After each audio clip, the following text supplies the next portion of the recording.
Bonjour à tous et bienvenue.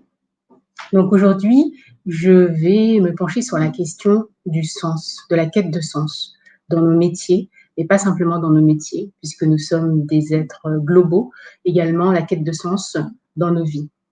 Et en tant que dirigeante, euh, je suis confrontée à ces questions et à ces enjeux de démobilisation, de tension dans tout ce qui concerne les talents ou encore de motivation et de démotivation des équipes. Donc, je me suis penchée sur la question, puisque, un peu comme vous, j'ai lu par de grands cabinets que 3 Français sur 4 estiment que leur travail n'est plus leur priorité, ou encore de nombreux employeurs euh, traditionnels considèrent que les jeunes gens qui sortent de l'école ne sont pas adaptés à l'entreprise, ou s'ennuient, ou ne sont pas mobilisés.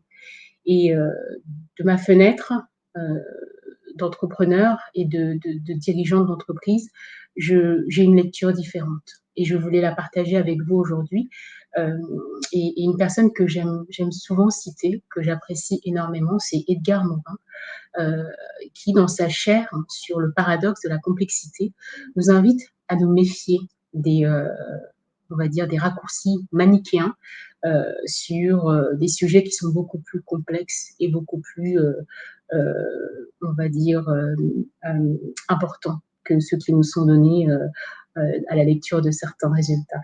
Et notamment, lorsque j'échange avec mes équipes, lorsque j'échange avec mes clients ou mes partenaires dans des écosystèmes très différents, je me rends compte que cette question de la quête de sens est beaucoup plus profonde et beaucoup plus, on va dire, ancrée.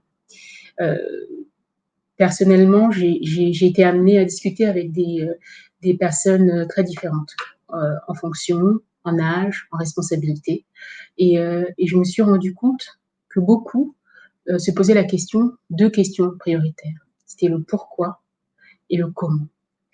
Ce pourquoi était d'abord dû au fait de transformation. Donc, nous sommes personnellement dans des métiers qui sont des métiers qui sont très innovants, qui appellent à de nombreuses mutations compte tenu de l'automatisation et de l'informatisation, en tout cas en ce qui me concerne, mais d'autres métiers sont également impliqués. Et, euh, et certaines personnes euh, se posent la question de se dire pourquoi est-ce qu'on fait ces transformations? Quel est le but?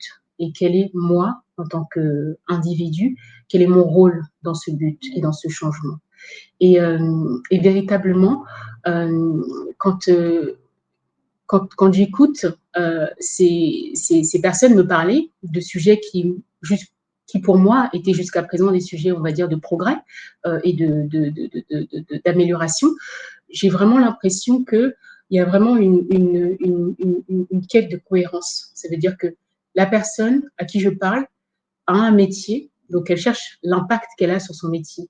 C'est pas forcément un impact qui consiste à changer le monde, qui consiste à, à, à à un utopisme, hein, contrairement ce que l'on croit, mais c'est vraiment un impact qui peut être immédiat. Ça veut dire que moi, j'ai une fonction, je me lève le matin avec mes contraintes, avec les contraintes des uns et des autres.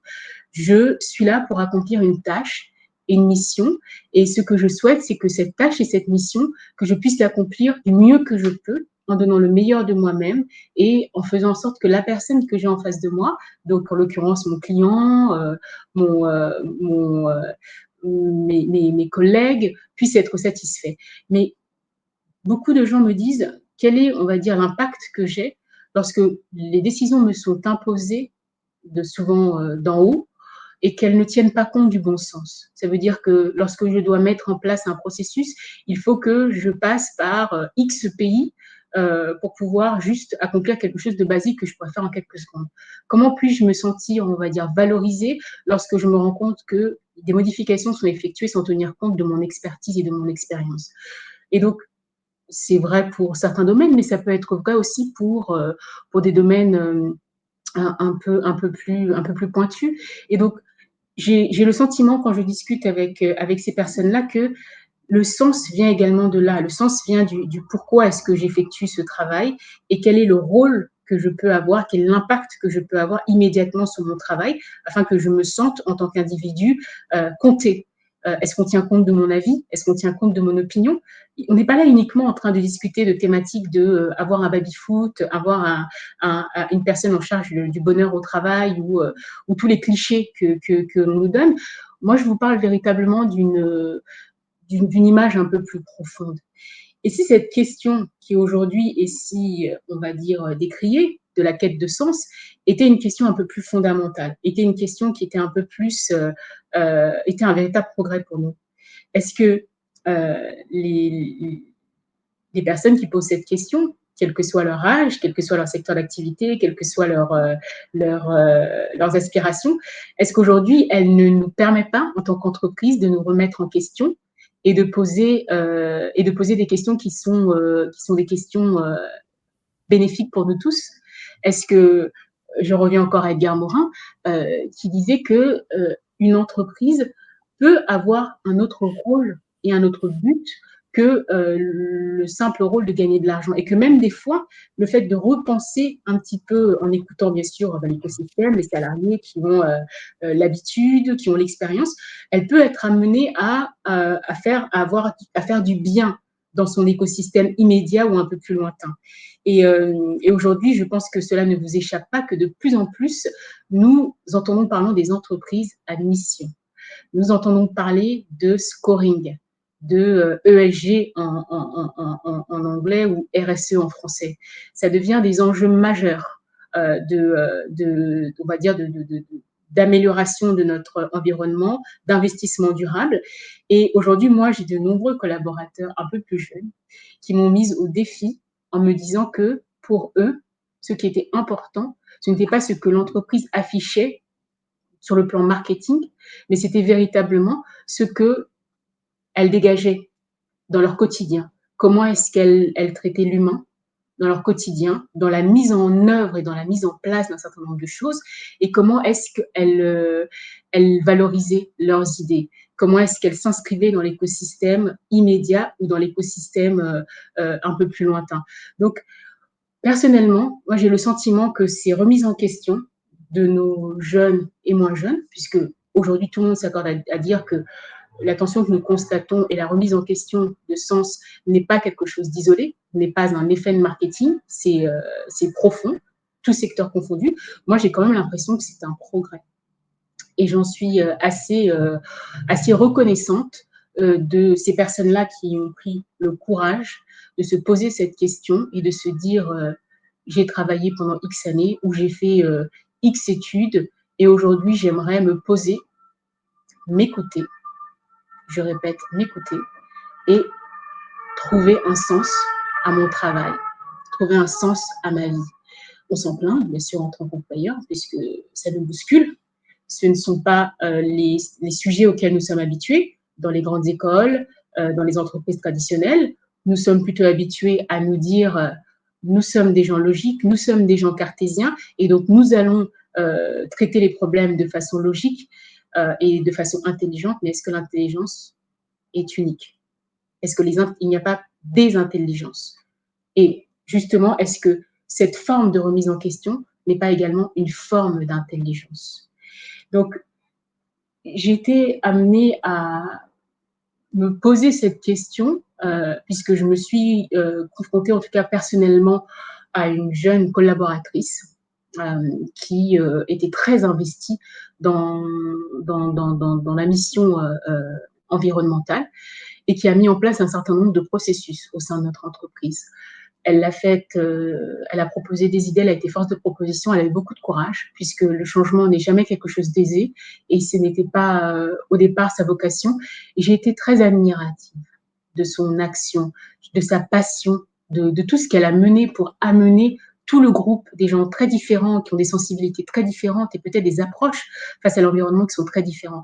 Et en partant là, puisqu'elle est diplômée, elle m'a très clairement indiqué qu'elle n'allait pas travailler dans une grande entreprise et elle n'allait pas travailler dans une entreprise si cette entreprise n'avait pas une véritable mission. Et pour elle, en fait, comme c'est quand même une personne qui est engagée et alignée avec ses valeurs, le scoring que nous avons l'habitude de voir ne lui suffit pas. Parce qu'elle a compris un peu comment est-ce que les scorings étaient effectués et elle a le sentiment que des éléments sont manquants.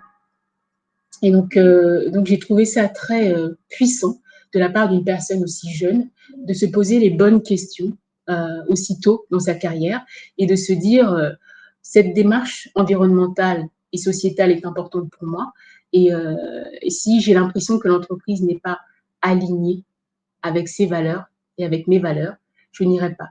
Quitte à gagner peut-être un peu moins d'argent, quitte à, à faire davantage de pédagogie, à amener mes collègues à avoir une démarche, on va dire, des démarches peut-être des petites victoires, mais pour elle, c'était important. J'ai eu une autre jeune collaboratrice qui, dans un tout autre domaine, elle, c'était plus dans la partie gouvernance, le rôle des femmes en entreprise, et elle a fait une étude où elle s'est rendue compte euh, que les femmes n'étaient pas suffisamment représentées dans les entreprises.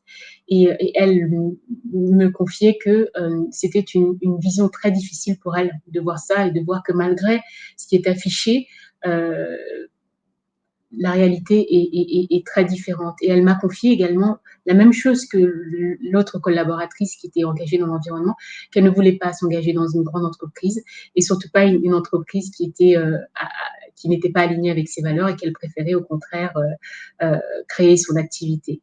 J'ai eu de nombreuses jeunes collaboratrices, une autre qui est partie, qui est en train de créer une marque de vêtements écologiques. Donc, moi, ces jeunes personnes, je les ai trouvées inspirantes. Je les ai trouvées, euh, elles ont fait montre d'intelligence qui ne sont pas communes.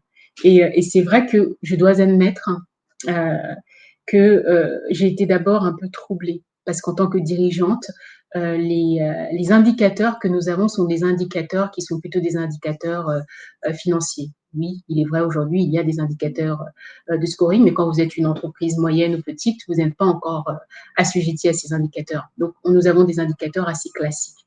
Nos formations d'entreprise sont des formations qui nous apprennent à avoir une vision de l'entreprise et une démarche entrepreneuriale qui va être beaucoup plus axée sur la performance, sur les chiffres, sur l'évolution d'une gouvernance classique et avoir une personne qui remet en question ces choses tout en ayant cette pensée de la performance, on se rend compte que c'est un progrès pour nous en tant qu'êtres humains, un progrès pour la société, donc l'entreprise, et je le crois, un progrès pour la société, donc en termes beaucoup plus généraux.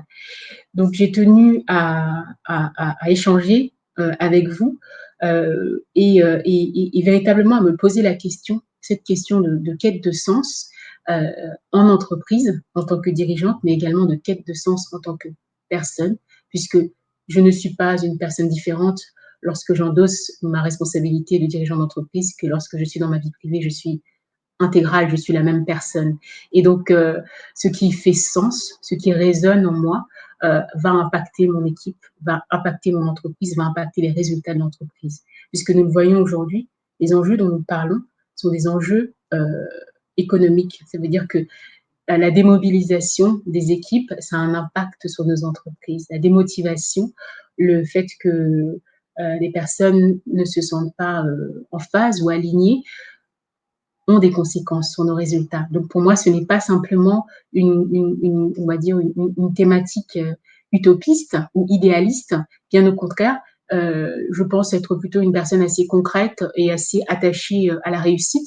Et véritablement, lorsque je parle à mes confrères dans différents secteurs d'activité, trop peu de consoeurs, mais ça viendra, je me rends compte que véritablement, nous avons du chemin à faire et que ces thématiques qui sont décriées aujourd'hui sont des thématiques pour moi qui revêtent un sens très, très, très, très important pour nos entreprises, mais également pour nos sociétés. Et je remercie énormément tous ces jeunes et toutes ces personnes qui ont eu ce courage de se connaître, ce courage de s'examiner pour pouvoir décider et avoir une quête sur le sens de leur travail, sur ce qu'ils veulent, sur ce qu'ils ne veulent pas en entreprise. Et je pense que petit à petit, on a tous intérêt à, on en bénéficie tous. Lorsque l'on pense le bien-être, on en bénéficie tous.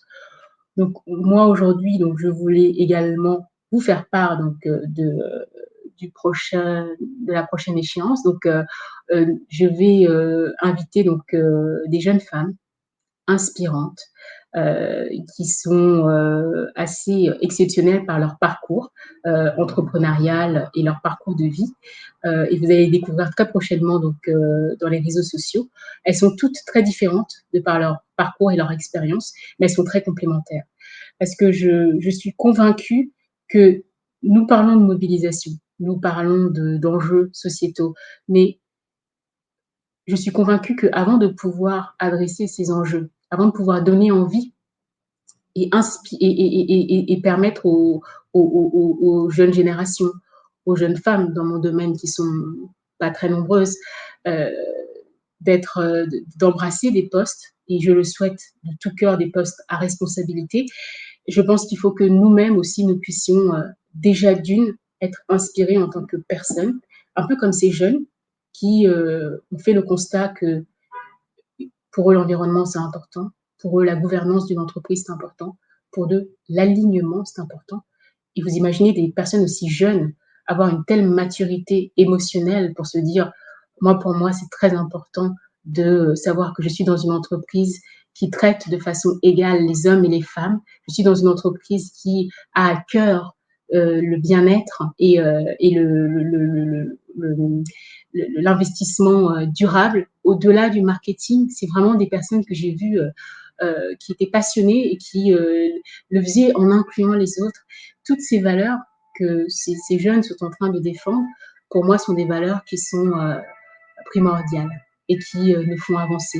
Et je pense que cette inspiration ne peut venir que quand on se pose, quand on s'écoute.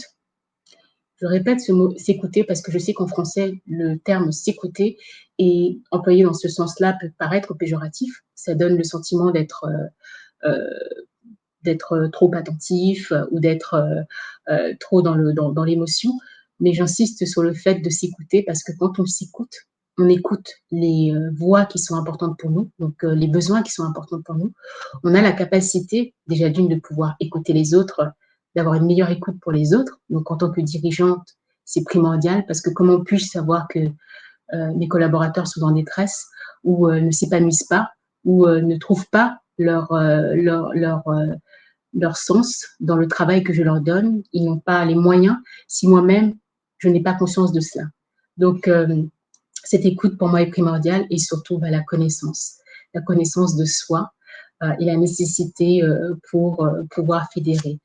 Donc, ce ne sont pas des enjeux idéalistes pour moi, bien au contraire, ce sont des enjeux de société, d'entreprise, puisque l'attention des talents est quelque chose qui nous touche tous. Donc, j'espère vraiment, vraiment vous voir très, très vite et prenez vraiment, vraiment soin de vous. À bientôt.